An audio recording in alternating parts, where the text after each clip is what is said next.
اعوذ باللہ من الشیطان الرجیم بسم اللہ الرحمن الرحیم فَإِنْ كَانَتَا اثْنَتَيْنِ، اگر کسی کلالہ کی بہنیں دو ہوں، فَلَهُمُ الثُّلُثَانِ مِمَّا تَرَكَ، تو کلالہ نے جو کچھ مال چھوڑا ہے اس کا 2/3 ان دو بہنوں کو ملے گا۔ وَإِنْ كَانُوا إِخْوَةً رِجَالًا وَنِسَاءً، اور اگر کلالہ نے جو لوگ چھوڑے ہیں اس میں بھائی بھی ہیں اور بہنیں بھی ہیں، مرد ہوں اور عورتیں ہوں، تو کیا ہوگا؟ فَلِلذَّكَرِ مِثْلُ حَظِّ الْأُنثَيَيْنِ، تو ایک مذکر کو 2 مؤنثوں کے برابر حصہ ملے گا۔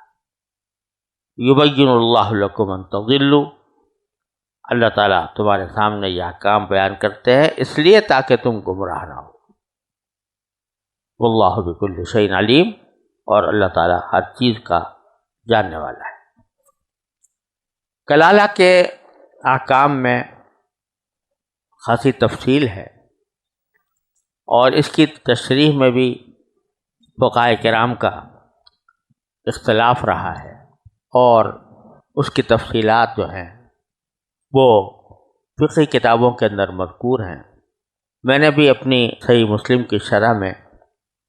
اس سے متعلق متعدد مباحث تفصیل کے ساتھ ذکر کیے ہیں۔ ان میں سے بعض پہلو ایسے تھے جو حضرت فاروق اعظم رضی اللہ تعالیٰ عنہ کے ذہن میں آخر وقت تک کل بلاتے رہے، اور ان کو اس بات کی تمنا رہی کہ مجھے یہ احکام معلوم ہو جائیں، لیکن سب کے سب انہی آیات پر متفرع ہے۔ یہ سورہ نساء کی آخری آیت اور میراث کی آیت میں جو کلالہ کا ذکر ہے وہ یہاں اس وقت اس کی تفصیل میں جانے کی ضرورت نہیں ہے، کیونکہ جب کبھی ایسا واقعہ پیش آئے تو اس وقت میں اس کے سوا چارہ نہیں ہوتا کہ آدمی اس وقت کے حالات کے مطابق اس کے بارے میں فتویٰ لے اور اس سے پتہ چلے کہ کون کتنا وارث ہو رہا ہے۔ لہذا میں اس وقت اس کی تفصیلات میں جانا مناسب نہیں سمجھتا، لیکن سورہ نساء کے ختم پر اللہ تبارک و تعالیٰ نے ایک عمومی ارشاد فرمایا ہے کہ یبین اللہ لکم ان تضلوا، جو کچھ باتیں ہم تمہارے سامنے بیان کرتے ہیں کھول کھول کر، وہ اس لیے بیان کرتے ہیں تاکہ تم گمراہ نہ ہو، تو لہذا ان کو دھیان سے سنا کرو اور ان کو اپنے لیے ایک نعمت سمجھو، کیونکہ یہ بیان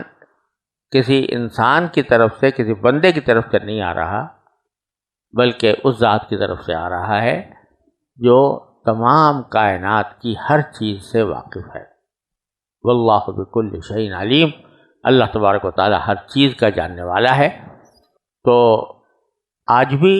جس فن میں جو آدمی زیادہ مشہور ہوتا ہے، اس کا علم اس کے بعد زیادہ ہوتا ہے، لوگ اس سے رجوع کرتے ہیں اور رجوع کر کے اس سے پوچھتے ہیں، پھر جو وہ کوئی بیان دے دے تو اس بیان کی قدر کرتے ہیں، کوئی کتاب لکھ دے اس کی قدر کرتے ہیں، کوئی تقریر کرے اس کی قدر کرتے ہیں۔ تو باری تعالیٰ فرماتے ہیں کہ ہم تمہیں گمراہی سے بچانے کے لیے یہ بیان دے رہے ہیں قرآن کریم کے ذریعے، اور کس کی طرف سے آ رہا ہے؟ واللہ بکل شیء علیم، جو ہر چیز کا علم رکھنے والا ہے۔ تو جس ذات معمولی دنیا کے اندر معمولی علم رکھنے والوں کی بات کی قدر کرتے ہو اور اس کو اپنے لیے ایک نعمت سمجھتے ہو، تو اللہ تبارک و تعالی جو ہر چیز سے عالم ہے، ہر چیز کا علم رکھتا ہے، جس کے برابر کسی کا بھی علم نہیں ہو سکتا، اس کی طرف سے اگر کوئی بیان آ رہا ہے، اس کی طرف سے کوئی وضاحت آ رہی ہے، تو اس کو پورے قدر کے ساتھ اس کو سننا بھی چاہیے اور اس پر عمل بھی کرنا چاہیے۔